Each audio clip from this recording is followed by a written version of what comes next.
Hi, everybody. Thanks for joining us for another edition of Hold My Drink, where we navigate the news and politics with a chaser of civility.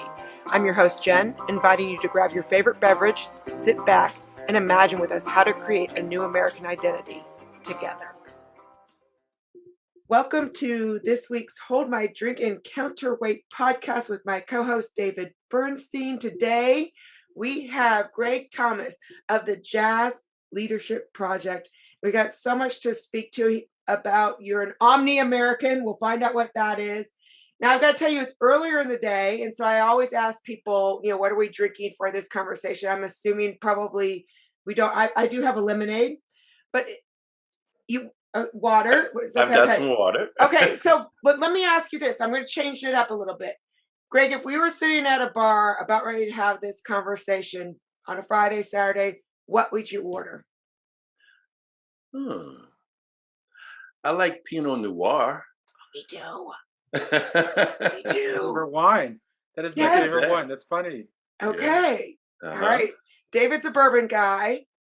Sometimes he goes. I'm a scotch guy, and I'm going back to scotch right here. So I don't think you see it very well with the.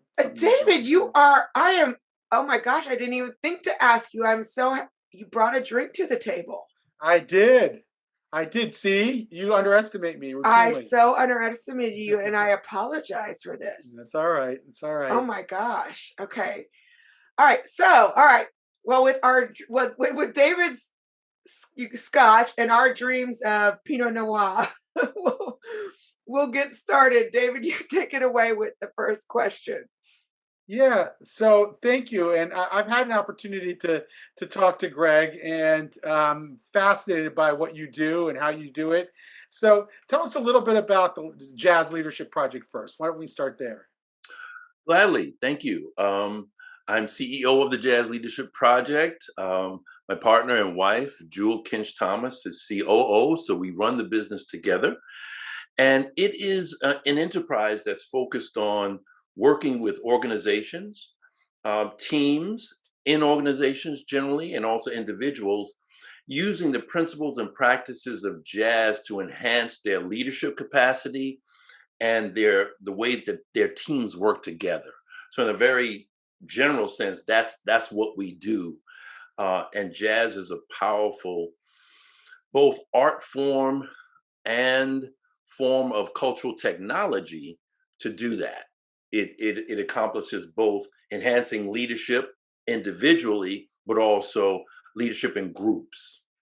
Right. I read from your interview, and I was fascinated that, there is the early version of jazz in the New Orleans tradition, and I'm probably not going to get all the terminology right, created sort of the teamwork spirit. But then you had Louis Armstrong, who was so good, so fantastic at what he did that it created the precedent for individual leadership. And I found that a fascinating outgrowth of the jazz experience of how that would affect organizations and any team. So how do you think about jazz and its relation, both individual leadership and teamwork? Well, it starts with the individual. I mean, I know we're going to get into political discussions and some philosophy, but it really starts with the individual, as it does in a liberal democracy. So the individual has the responsibility in jazz to develop his or her chops, his or her skills on their chosen instrument, which could be a voice or, some drums, bass, piano, saxophone, trombone, trumpet. So there's the individual responsibility to know what you're doing on your instrument. So in the workplace, you have a responsibility to come into the workplace with a certain basic grounding in skills. Now, obviously, you develop those skills. You don't, no one starts out as a master. No one starts out as some, great leader. But the thing is, when you have that sense of individual responsibility, you know that you've got work to do in order to play your instrument the best you can within a group context. So in the same way, you have the responsibility to get the knowledge, skills, And the skills are not just technical skills in what you do, but it's also skills in, say, emotional development, emotional maturity, emotional intelligence, because you're interacting with other human beings. So there's certain groundings that you have to have in order to best communicate and work with other people. So it starts with the individual, and then we relate it to teams. So we have 4 principles and 6 practices.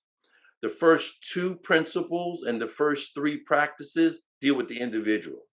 The last 2 principles and the last 3 practices deal with the group. So we have this dynamic within the very structure of the Jazz Leadership Project, which we then share with teams. And we've been fortunate to work with some teams at Verizon, TD Bank, JP Morgan Chase, NYPD. And we find that the model is very exciting for folks because it's a different way of approaching leadership and team development. It so is. I mean, I have to tell you. So, to tell you a little backstory on me, I'm not a musician. I mean, I played piano when I was young. That's not the gifts that God gave me. I've got some others. That's not one of them. And then I married a musician and rock and roll. So it was like late nights, bars, whatnot, smoky bars. And after about 10 years, I just kind of got burnt out. I'm the kind of person that needs to think in silence. I'm a slow thinker. So I haven't really put together how music and leadership usually have collide. And your piece in Free Black Thought was mind blowing to me. And it really just opened up like new parts of my brain that, not being a musician, that I was just like, I had no idea. I kept on saying, I have no idea. I've got pages of notes. But here's why I want to tell you what I really love. And you've already touched on this, is I wrote down, to me, from your description of jazz is e pluribus unum. Jazz is out of many one. And for me personally, because I work on the Moral Courage Project, and our big thing is it's not either or, it's both and. And you talk about how jazz is both and you just touched on that, where it's like it's both the individual and the community. And I feel like in this day and age, it's so much either or, like you're either an individualist or you're a communitarian. There's not, and jazz puts it together. Can you talk a little bit more about that synergy and that integration between the individual and the community, and where jazz plays a role in that? I know you just touched on it, but to me, it's fascinating. Absolutely. Thank you. I'd be happy to. I mean, there's a fundamental democratic ethos within jazz music. Jazz music itself is, some say, America's classical art form. But why is that? Yes, the e pluribus unum is fundamental. You mentioned about Omni-American earlier. And for me, an Omni-American identity is e pluribus unum in action, out of many, one. So we have shared values, shared ideals, shared aspirations, but we have different backgrounds and we have different ways of going about it. So in jazz, it's so beautifully synthesized. It's really not an either or, it is both and. And in fact, in theater and improvisational comedy, there's a fundamental expression, yes and. Because as you are listening and engaging, the point is to take what someone shares with you and take it and continue and further it. So you accept what they present and then you continue it on improvisationally. So jazz is just so fundamentally grounded. Now there's a piece to this that is maybe ironic. Jazz around the world, not long after its founding, it really, you could say, started in New Orleans at the turn of the last century. And you have so many different tributaries and forces and cultures that go into it. But fundamentally, jazz was founded and innovated by the folks we call Black Americans. Earlier, we would call Negro Americans, and before that, we would call colored. And there are some negative names that we won't say that we also know that we've been called.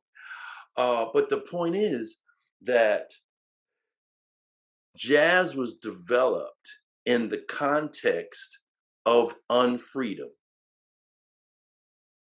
So jazz fundamentally around the world represents freedom, American freedom. But the irony is that the folks who founded it weren't free, which shows you the power of artistic creation and art forms to reflect the higher values of a group of people. So you didn't have freedom, so you create something where freedom within form is the fundamental, and improvisation is fundamental to it. That's the beauty and power of culture and of art, you know? So, and then of course, I'm just gonna say one last thing. Once you create an art form, it doesn't stay. It's not proprietorship. Well, no one else can play jazz other than Black people. That's like saying no one else can play basketball other than a particular group. How ridiculous is that? Once an art form is created, it becomes a gift to the world and can be an inspiration to the world. And therefore, jazz is one beautiful example of that. Yeah, that's beautiful. The human spirit soars in all conditions. So I have a question, and this is sort of my a prerogative question. It's not on the list, but I love the movie Whiplash. I'm assuming you saw Whiplash. Did you see the movie? Yes, I you did. have, and you probably get asked about it. So forgive me if you No. too much. I've never spoken publicly about the movie. Okay, so Terrence Fletcher is this brutal teacher, notorious teacher at this school. Schaefer, I think, is the name of the jazz school. And this student comes along, a very talented, hardworking, driven, ambitious student named Andrew comes along and starts playing the drums. And it turns out that Terrence Fletcher's single ambition was to find the next jazz great. And he's willing to destroy the entire band experience to find that one person to continue the tradition of jazz because he feels that it's been dumbed down so much.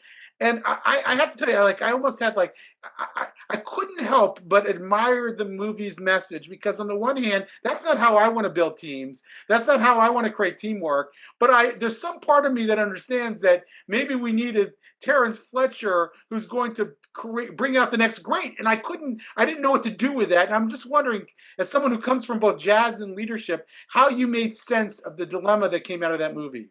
Well, I'll refer it to the upbringing of some musicians you've probably heard of.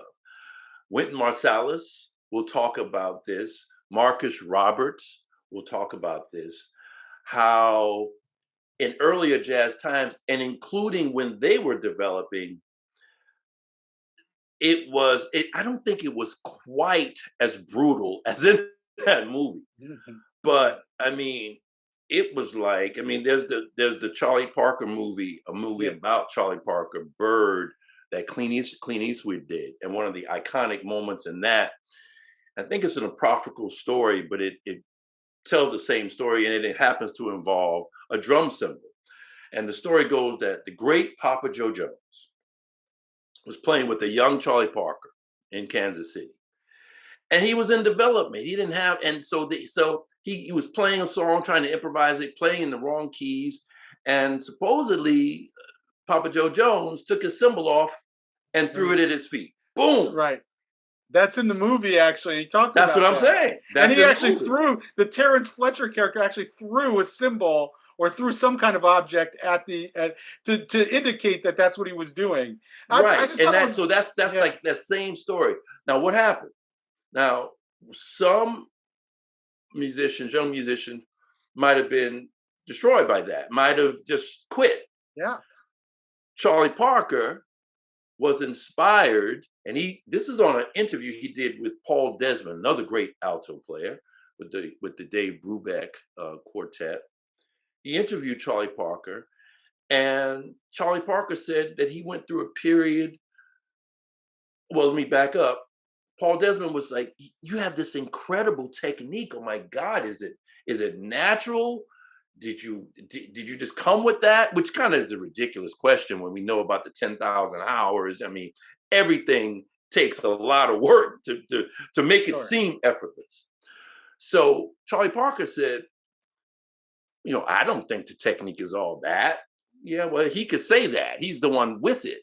But everyone else who hears it, but he said, well, I did go through a period of 3 to 4 years where I played 10 to 14 hours a day. You see, so sometimes that can be a spur and inspiration, I think there's a balance. There's a pedagogical balance between supporting let's use Taoism, in a yin nurturing way, and in more of a yang tough love way. There's a balance that we can strike. It's not really either or. Once again, it's both and. And I think he was a little too tough there, and he paid the price for it. That teacher, he paid the price in the movie, So I think we should strive for more balance there. All right. I have a question that builds on this. So, you're doing race relations? You exemplify that in your life's work. What can we learn from jazz about how to do race relations in today's America? Well, let me say this. If you notice, if you listen back to the transcript, not once have I mentioned the word race Mm. or race relations.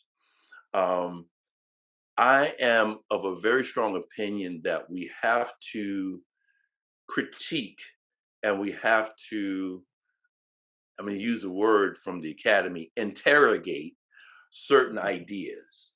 Mhm. Race is one of those ideas. So when you say race relations, that presumes the reality of races. So Right. I don't accept that. I've been talking about culture. So if we're talking about cultural interaction, if Mhm. we're talking about now to make the transition from what we are really under now and have been for a few hundred years, a racial ideology, a racial worldview. To make the transition to a non-racial worldview, we'll have to use language. That's what we have to work with. So I will say that there are people who are racialized as Black, racialized as white. Okay, so that's a transitional way of putting it. So Mm. I'm going to use an example from the music. Benny Goodman, great clarinetist who back in the 30s was the most popular really musician in the country and probably the world who played jazz. He had the great Lionel Hampton, vibraphonist, drummer, and Teddy Wilson, great pianist, in his group, both his small group and his big band. From the outside, if you accept the premise of race, it's like, whoa, look at he has these two Black musicians, quote unquote, Black, racialized as Black, Mhm. playing in his band in a day and age where it was about segregation. You don't sit together, you don't play together. Mm. But from inside, now from outside, you can look at that and say, wow, look at that. And because of that perception, you have to say it was a great advance. He did that before Jackie Robinson integrated baseball. That's very important. But from within the group, were they focusing on race? No. It's about playing the music and playing it the best they can.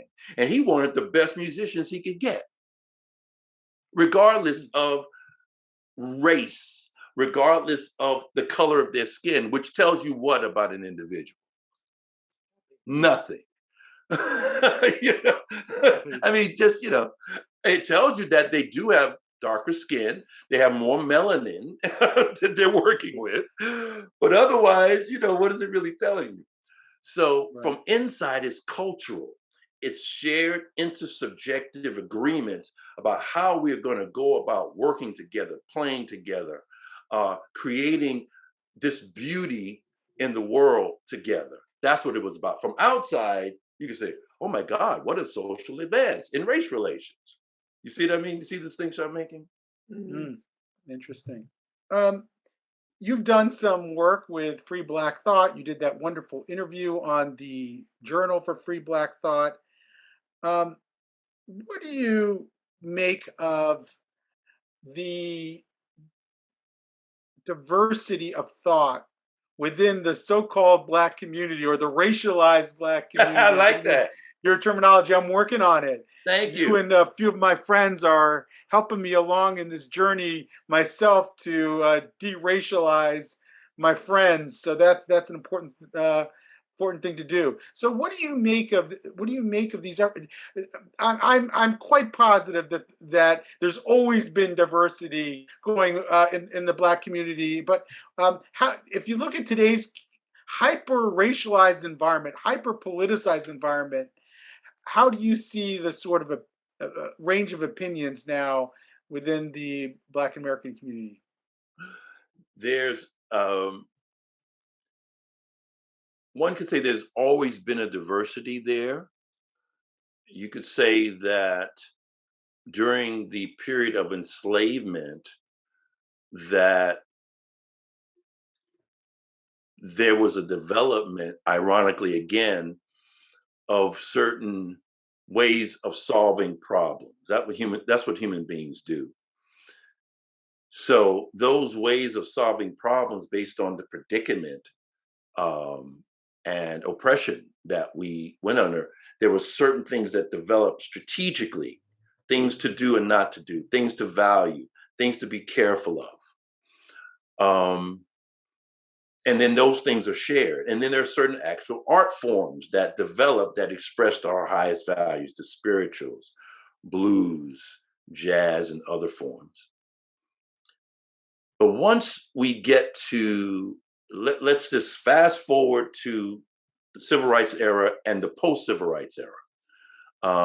Because certainly there was, well, actually, I won't do that. Let's go 19th century. You have different public figures in the Black community or in the so-called Black American community, who had different ways of approaching how do we deal with the situation that we're in pre-Civil War, during the Civil War, during Reconstruction, and after. Some had, you have Frederick Douglass, who really embraced the founding documents and the principles and values there. You had others who rejected it as a lie. You had some who said, hey, let's go outside of here and go to Liberia. And there was actually folks who left the United States, went to Liberia to form a colony. So you always had these different perspectives. You have, of course, the great W.E.B. Du Bois, who wrote The Souls of Black Folk, The Souls of Black Folk, 1903. And he had a certain view of political development. Booker T. Washington, on the other hand, said, let's make sure that we have our skills in an industrial economy down and use that basis of skill development and enterprise to then get to a place where we have more equality. Those are two different visions. Then you have someone like Anna Julia Cooper, who in the late 1800s wrote wonderful work that is now a part of African American studies, Africana studies, Black American studies, it's called various things. But she had disagreements with some of the male leaders, in terms of their being male centric. And so you always had this, these different ways of approaching problems. So my God, today, post civil rights era, even though the political spectrum is usually placed into binaries, left, right, liberal, conservative, you have Black folks all over that spectrum. You have some above it. You have some who extend beyond it. So there's a great, great diversity. It may not be covered in mainstream media, but there's a great diversity there. So what is called heterodox is actually the norm. The diversity of opinion is the norm, I would say. It's the norm across all of this, I mean, I think that we miss that when we're talking, when we label people and we put them in boxes. Going a little bit off of that, but obviously still in the same area. One of the things that you talked about was the idiomatic variations in culture and this emphasis on culture over race. And I've got a question for you. So we interviewed Kenny Xu, who wrote the book An Inconvenient Minority. And one of the things that he was saying is like culture is in some ways chosen. Like you can choose like to have the bad aspects of culture, the good. I mean, and we all have bad, good aspects of culture. I mean, culture is not monolithic like anything else, like the individual, it's not monolithic. And then of course, Sheena Mason, who I know that you've spoken to as well, would say there is no race, there's culture and there's ethnicity. Those are two separate things. And we continually conflate culture and race together. And so when I think about what Kenny said, how you can almost choose, I mean, I don't know if you can really choose culture. I mean, you're born into it. I think if you have agency, you can say, I'm going to take that good aspect and I'm going to take, do away with that bad aspect. And then looking at how Sheena was saying that culture and ethnicity is what we're talking about when we talk about race, and that is wrong. I don't know that there's a question in there, except for the fact that I really love that the Omni-American event that you put on with a friend of yours from Israel. Am I right? Yes, Aryeh Tepper. Okay, thank you. And you mentioned something about a positive relationship between people of different cultures. And when I read into that, and again, I'm going back to the either or, both and, there's a difference between us and them and us against them. And we're falling more and more on the side of us against them. It's human nature that we do kind of fall into tribes here and there, but our tribes overlap. Sometimes it's based on color, culture. Sometimes it's based on jazz. I mean, I'm not part of your jazz tribe, right? And so I just saw the beauty in what you created in the Omni-American movement, because it really wasn't us and them. I don't know if there's a question in there, but if there's anything that you want to comment on that, on the us and them versus the us against them, and also this idea of culture versus race. Okay, gladly. The event you're referring to is combating racism and anti-Semitism together, shaping an Omni-American future. That was broadcast at the end of September, September 24th and 25th of 2021. It's a collaboration between or among the Jazz Leadership Project, the American Sephardi Federation, and the Combat Anti-Semitism movement. And one of the themes throughout was culture, not racial essentialism, throughout. And yes, I agree. Dr. Sheena Mason, who I've engaged in public conversation with, makes those key distinctions. I, for years, have been making that distinction. That's one of the things I learned from delving deeply into the work of Ralph Ellison and Albert Murray. And Albert Murray is the author of The Omni-Americans. That was his first book in 1970. And the event, the broadcast, which was 2 parts, was based on his work. That's the Shaping an Omni-American Future part. But I learned from Ellison and Murray that the real deal is about culture. That race, what someone who I learned about, really, first learned about the work of Ellison and Murray from Stanley Crouch. He called it in one of his books, a subtitle, The Decoy of Race. That race is a decoy. Race is, particularly in biological terms, illusory. Now, a belief in race, racialization, breaking up groups into racial categories is very real, and it's had social effects, institutional and structural effects, for sure, and it still does. But if we focus on culture, if we focus on how various people have different values, those values will come into conflict. You don't have to look at their skin color in order to talk about differences in value. Differences are real, okay, and important.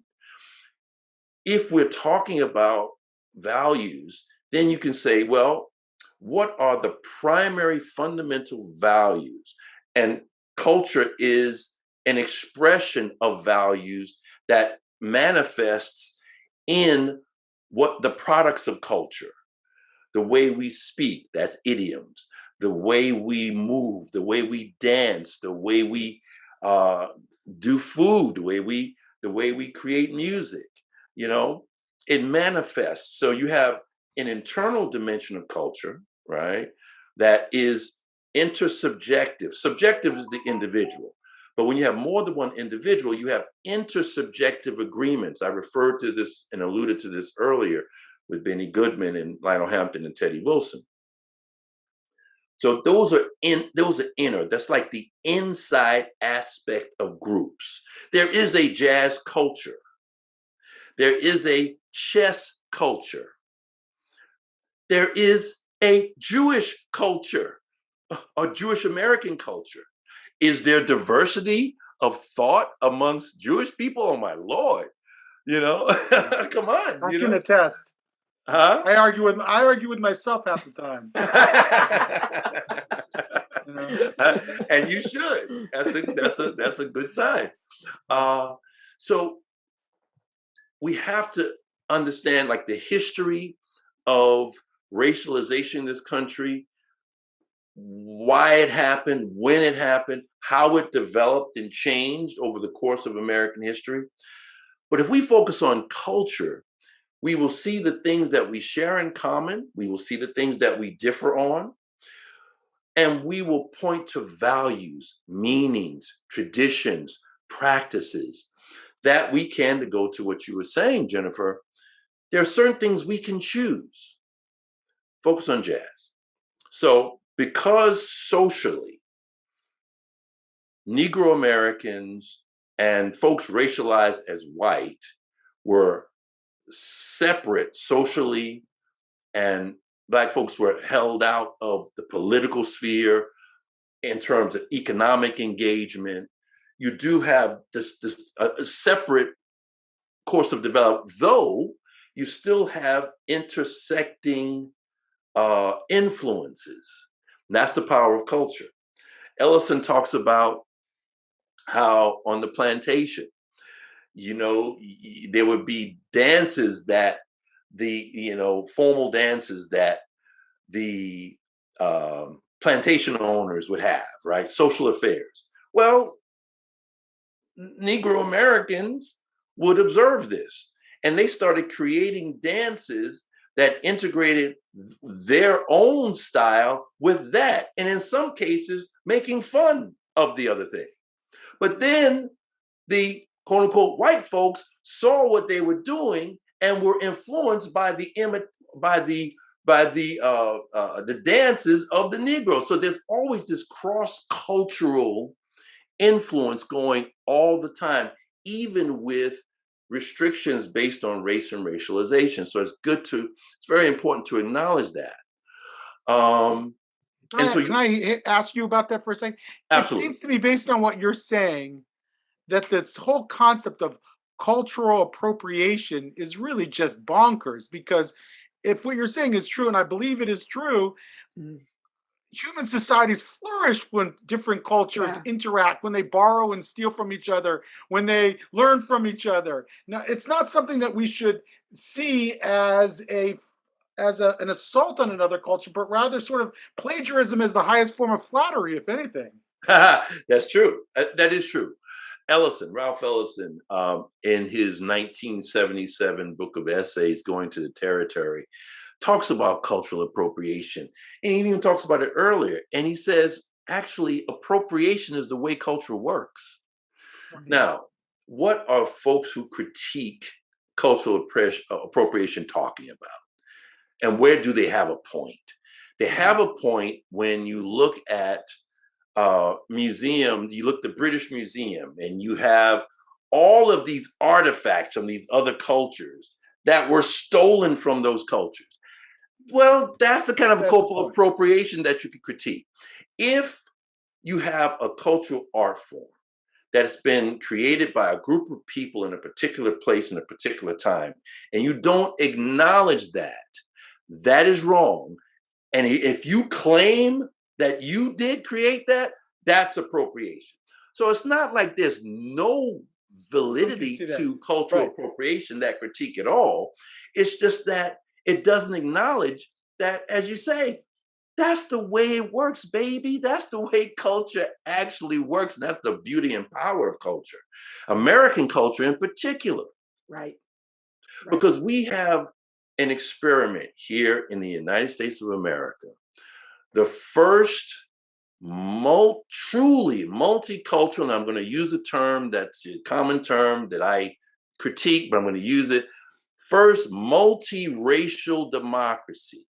Never before in all of human history has this been attempted. So it's hard.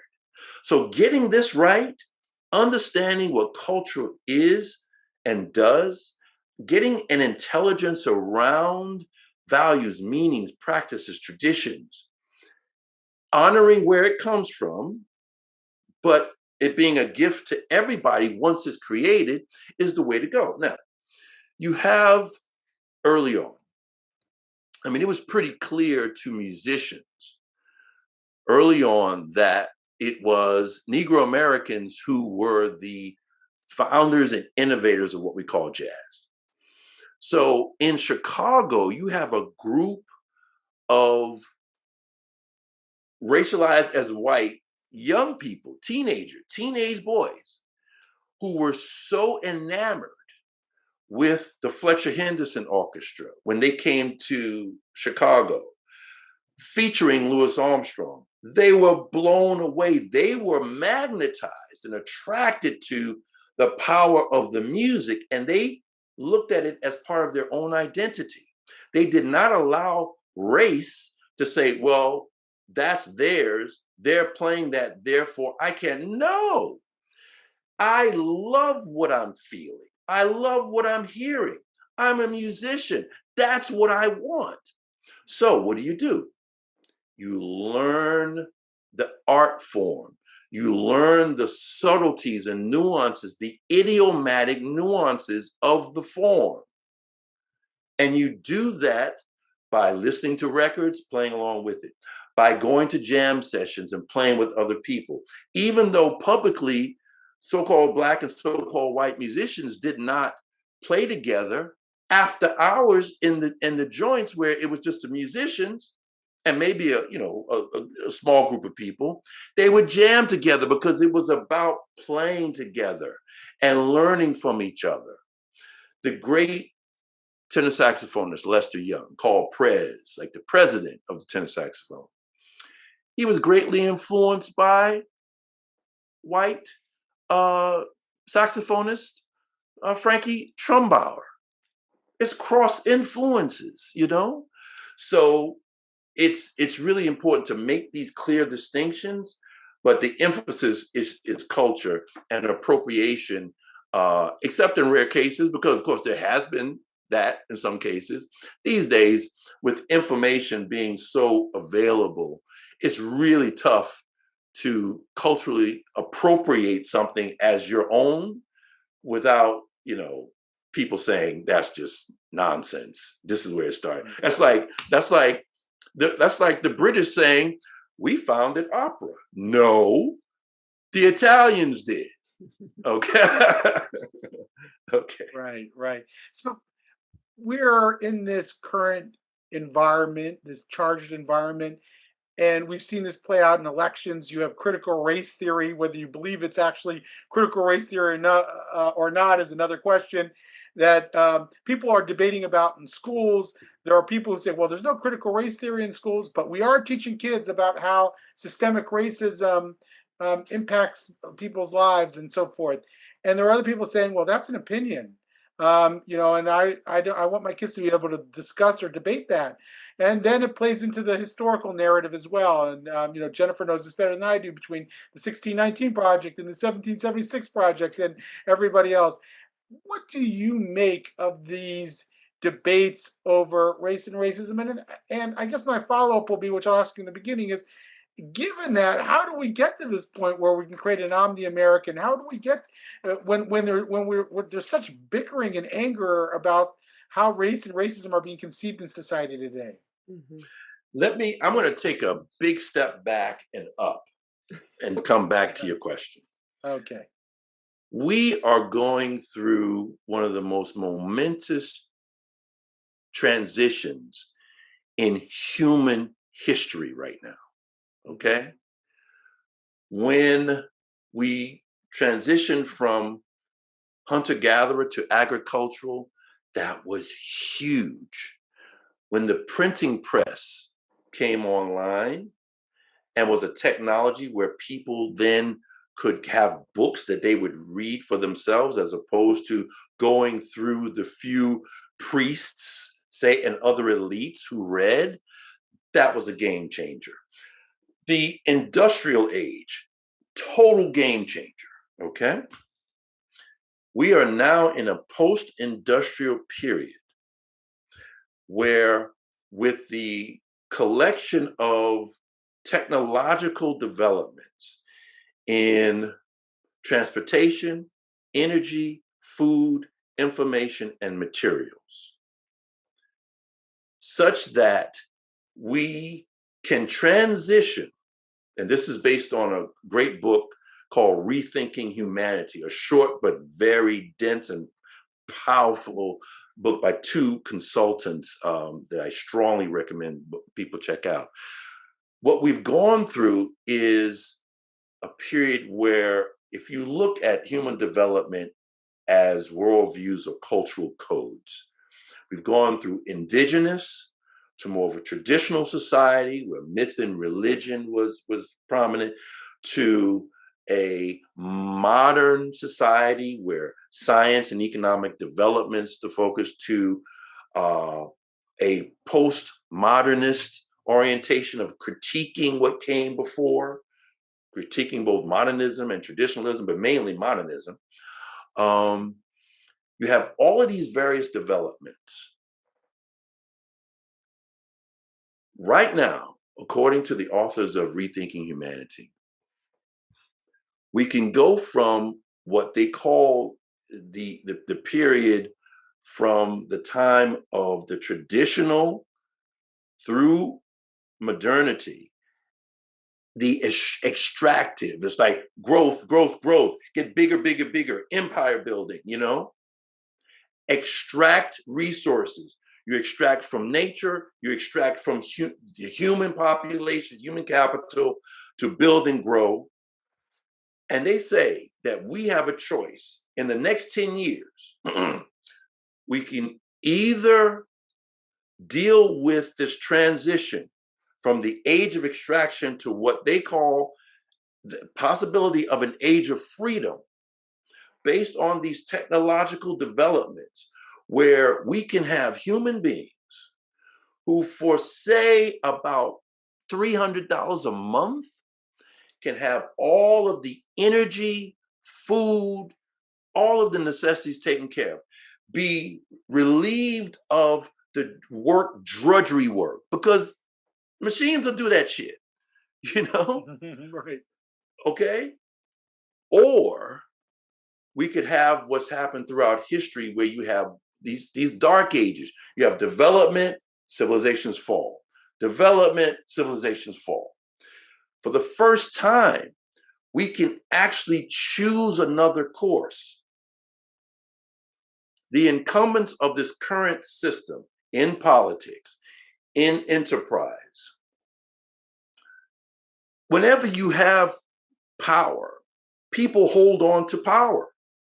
So the incumbents of the current system, the industrial to post-industrial system, are holding on. That's what the incumbents always do. But the combination of technological developments happening is so rapid, it's exponential. And if we don't have what they call a new operating system, this is mental now. What is the epistemological basis of the way that you are going to look at your society, how people are going to work together and benefit? We could have another dark age. And with the technologies that we have of destruction, and of course, with what's going on in climate, we don't even know if the Earth is going to survive. Question is whether we will survive as human beings. So that's the big context, right? A racial way of seeing things is part of the old model, the old paradigm. We need to let that go and see what can we do to create a model where create an operating system, I'm going to use their terminology, that will increase human flourishing and abundance and autonomy. The liberal democracy and the developments and the values of a liberal democracy are foundational. They were built on the foundation of the traditional values that came before them. Right. Postmodernism wouldn't be possible without a modern, society to critique. Right. So the question is, what do we do to increase both our autonomy as individuals and our being more communitarian? What do we do to increase our individual responsibility as well as our shared rights? This is a direction that we're moving in, and there are certain movements that I just want to name briefly that are grappling with this. There's meta-modernity. That's one, by philosopher Lean Rachel Anderson. So there's a whole meta-modernism mode of thought. There is integral theory. People who are aware of Kim Wilber, he's one, but there are variations on this integral theory that people like Steve McIntosh, philosopher, developmental politics, how America can grow into a better version of itself, that talks about these developmental trajectories, but looks at a way of integrating what came before, embracing the best of what came before, leaving aside the bad parts of what came before, so that we can develop a way of operating with each other that leads us towards more human flourishing. So this book is a foundation for a movement called a post-progressive movement. It's a political movement that tries to integrate the best of what came before, that recognizes, as I've done in this conversation, I tried to recognize when certain critiques are valid, but as we say in the integral movement, it's true, but it's partial. It's not the whole truth. Mm-hmm. You know what I mean? So we have to move towards more of a whole truth orientation. And the racial, I mean, that is so old 20th century. Yeah. Huh? So it's so 20th century, right? Well, it's 20th century, but it actually was founded in more the 17th century. Yeah. Right. But it still seems to me that you're still, if you're talking about operating systems or epistemologies, you're still fundamentally talking about a liberal operating system in which people can exchange ideas freely, in which they can, I mean, I can't imagine Absolutely.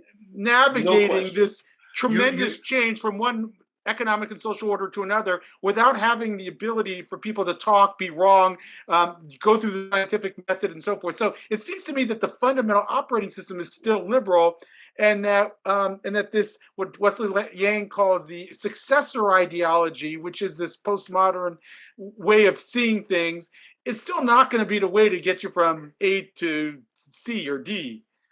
it almost, it intrinsically can't, because it's based on deconstructing. It's based on critiquing language and critiquing power structures. And that's an important function. But Right. you don't build upon just deconstruction. You have to reconstruct. Right. And whatever we reconstruct is got to have the foundation of a liberal democracy that's fundamental to it. Right. You know, you Agreed. say something on that that really, again, struck me. You talk about, and I'll let you say it more eloquently than me, but you talk about the I, we, and the it, right? So the I is the individual. You've touched on this all throughout. You know, we've got our own individual responsibility. The we is where culture lives, and it's the it that's the system out there. How do we pull all those things together, or do we? Well, that's beautiful, because that's one way of looking at the whole. Mm-hmm. We are individuals. Mm-hmm. We work with other people. So there's a we or an us. And sometimes when we're in tribes, that's an aspect of us. But then you have objective reality. You have structures, institutions, systems that are in place that we all have to interact with and within. So it's all of those together. Postmodernism, for example, has a very, very structural emphasis. See, the thing is about postmodernism is that it touches on all of those. It touches on the structural, because there's structural critique, systemic racism.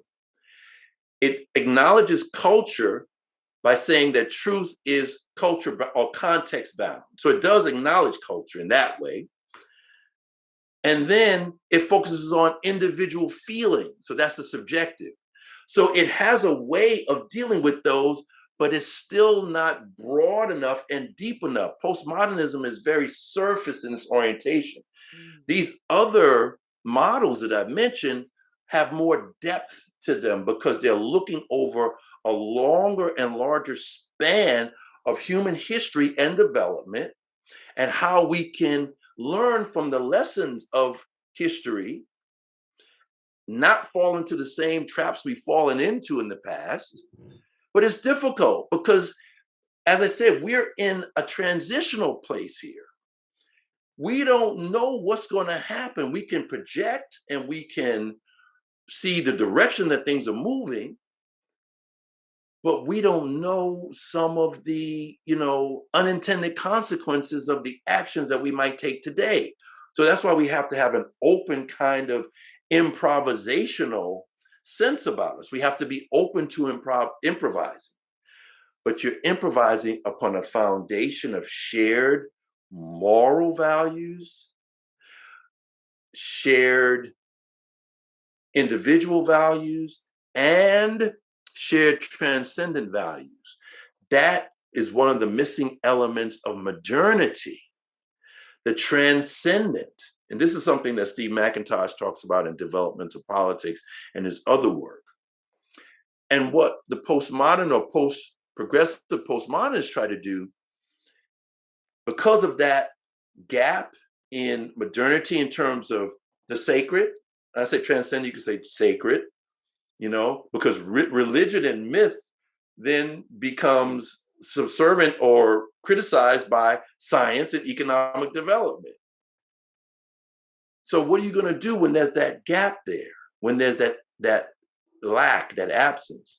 Well, postmodernists end up focusing on identity and identity groups And that almost becomes, as John McWhorter says, like a religion. Because we need things to believe in. We need myth. We need belief systems, So if that's gone and it's just about economic development and scientific development in a empty, meaningless universe, whoa, then you have the development of existentialism. It's like, it's all meaningless, and you just make your meaning. So we have to re-embrace some sacred. What's sacred? What's transcendent? And what can become transcendent is human flourishing, as much human flourishing as we can get. But that's going to come through challenge and support. People have to grow and develop. It can't be a welfare state where you're just giving people stuff. You have to have work. But because so much of our work will be replaced by machines, it opens up the possibility for human beings to be in a place where we can be creative. We can focus on so many of the things that makes life worth living. But if we don't go that route, right, what's the opposite? What is the dark age? And what would that look like?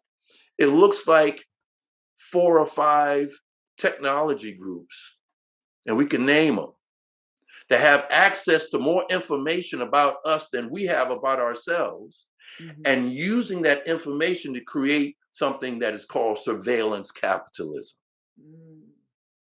where you've got these handful of elites. You're on pause, David, so you couldn't hear you. I just said that's one dystopia. I think we could probably name a few. Right, exactly. There are a bunch of dystopias. You see them in the movies and stuff. So that's one, And so we have a choice. That's why this conversation and these conversations that we're having are so crucial, because I really believe, and I've only come to believe this in the last 1 or 2 years by the study I've been doing, that we've got about 10 years to get this right. It's funny, I have to say, and I'm sure we're going to be wrapping it up soon, Greg, that for several years, I wrote about this transition from a manufacturing economy and social order to this, whatever you want to call this information technologies, transition we're going through. Right. And then I sort of left that behind a bit. I mean, I pocketed it somewhere up here, but and started talking about the sort of imposition of woke ideology, which I felt was bad for liberalism. And you've sort of married these two ideas in a way that I think is very compelling. So I'm going to have to go back and create some new neural connections, I think, between two phases of my own life where I was sort of preoccupied with one or the other. That's beautiful. That is an example of the kind of cognitive creativity and advancement that we have to do within ourselves. When we grow, we know that as children, we have these growth spurts, and those growth spurts are not just physical. There's different perceptive capacity that we have as we get older. Well, it doesn't stop at the age of 21. It actually continues and can continue. Robert Keegan at Harvard is one who talks about these different, socialized mind versus self-authoring mind. And then there's transformative, there's these different models of development. And, you go back to a fundamental principle, lifelong learning. You know what I mean? We grow and develop through all our lives. So I hope, and look forward to you doing that integrative work, David. And I think it's what you call, now that you're talking about that, though, that's what you call kind of the ensemble mindset. Ooh. Right? Yeah. It is. I mean, I think that's part of the thing, is where we're parts of this whole, and we work as individuals in order to work together. And there's a co-creative intelligence that occurs that we do together. So we got our individual thing, but it's within a group context. And there's that beautiful polarity and tension there. But the tension between polarities, like liberty and equality, for example, this is again developmental politics. That's a fundamental independent polarity. You're not going to resolve that. Liberty and equality, you are not going to resolve that tension. You can manage that because they're interdependent polarities. Right. So you have these kind of dynamics in terms of values that are going to be there, but they end up becoming engines for creative advance. Alfred North Whitehead talks about creativity in this way, So yeah, do that synthesis and that integrating work, David. I got to bring my drums and my sax together, it sounds like here. All right, I'm going to work on it. Thank you. But the ensemble, you're welcome. The ensemble mindset is a wonderful model. Because I alluded to it, let me just very quickly go through our principles in the Jazz Leadership Project. Starts with individual excellence, fundamental. Then there's antagonistic cooperation. That's one of those polarities we're talking about. Antagonism, cooperation. We put it together, and that's a term that comes from the hero's journey. Yes. So you're going to have challenges. The question is, how are you going to face them? You're going to have conflicts. The question, what are you going to do to grow and learn from them? So that's individual. Then you've got the group. You have the concept of shared leadership, even in a band or a team where there's one main leader, a figurehead. You still have each person playing their role, doing their thing, who's a leader in his or her own right. So you've got the jazz rhythm section. It might be the Wynton Marsalis quintet, but the drummer has a key responsibility. So with the bass, the piano, and the tenor saxophone.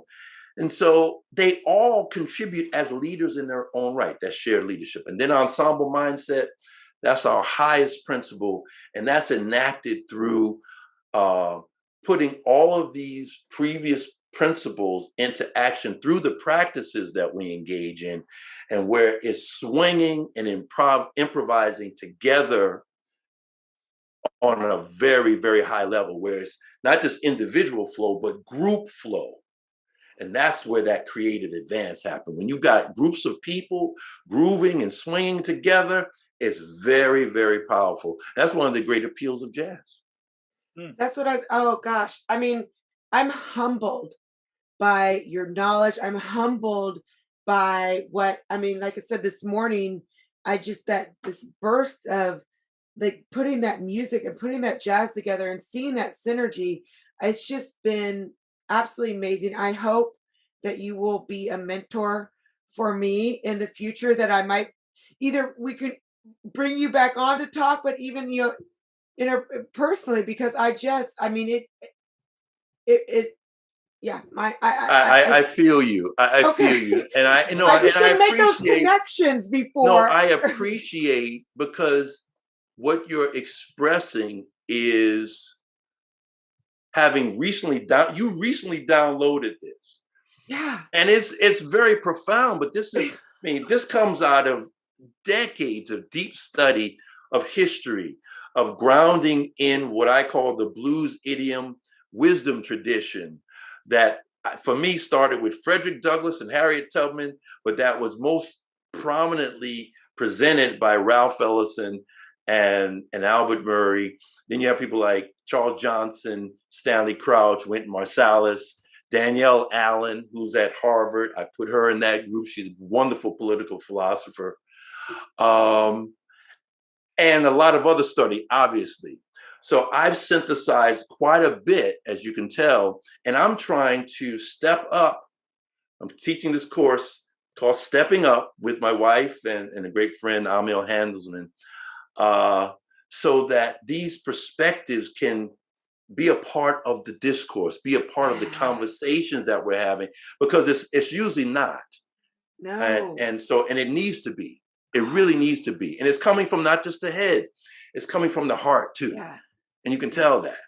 Oh, you can tell. I mean, like I said, I've got to read on the blues idiom, because you mentioned it, and I wrote it down, the Albert Murray blues idiom. He said, and this goes back to the jazz, and it's an attitude of affirmation in the face of difficulty, of improvisation in the face of challenge. It means you acknowledge that life is a low down, dirty shame. Yet confront the fact with perseverance, with humor, and above all, elegance. Oh, oh my goodness. Oh my God. I mean, I wrote the whole thing down. I'm not, that's wisdom to live by. oh my gosh. That's acknowledging the downsides of human reality and saying that anyway, we're going to swing anyway. Yes. Together. Yes. Oh my gosh. Such a pleasure, Greg. Yeah, I hope that Thank you. I Thank cannot you wait so to talk much. to you again. I'm willing to come on again. That was an implied invitation. Yes. I accept. Okay. Well, and I want to be really selfish, and I think I might want to just talk to you. We'll talk offline. We'll talk offline. I have no problem with that at all. Okay. Yeah, I appreciate. Look, yeah, I appreciate it, Greg. I look forward to continuing the conversation. You bring so much depth to these discussions, and some of the ideas that I think you've expressed about the origins of the current moment, I don't think we hear enough about in public square. So I hope you'll keep on talking about them, writing about them, and sharing them with us. Thank you. I definitely will. Thank you for listening to this episode of Hold My Drink. Like or subscribe to the show and check out the show notes for links to source material and to our website, where you can find what each of us is reading every week, different news with different views. If you have a topic that you would like us to explore, drop us a line. And join us next week as we say, hold my drink, and the conversation gets real.